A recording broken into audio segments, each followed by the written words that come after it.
Iphondo lase-Eastern Cape lithabatha amanyathelo angqingqwa kwidabi lokulwa indlala nokungondleki.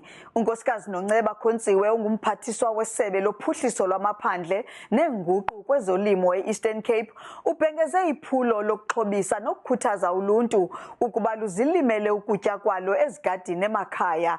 Ngaloo ndlela luphucula amathuba okugxothikata eziko nokuzenzela ingeniso. Eliphulo inxalenye yeenkqubo zikarhulumente zokutshayela intlupheko.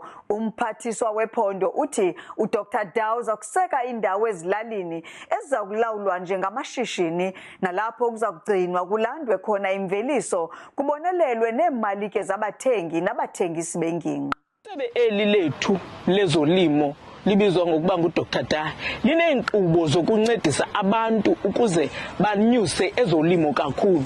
Siyakhuthaza nezinye iinkokheli zasekuhlaleni, icawe, iinkosi, bukhosi bethu nezinye iiorganizations zabantu zokuhlala mazingene eliphulo ukuze kaloku siyayazi uba abantu indlala ibachaphazeka kwiinkalo ngeenkalo apha ePhondweni. So xa senza njalo ke silwisana nendlala siphinde siveze namathuba emisebenzi kananjalo. Agriculture supported us with a 50,000 rand a tunnel that cost more than 350,000, and then with the 50,000 rand smart boxes, and then they gave us seedlings, seeds, they gave us imihlakulo, which we're going to use now, fox spades and ipeki, and nezinye izinto that I can count. Sathi sakunkqonkqoza kwa-agriculture bakwazi ukuvelana nathi basinikeza amanzi.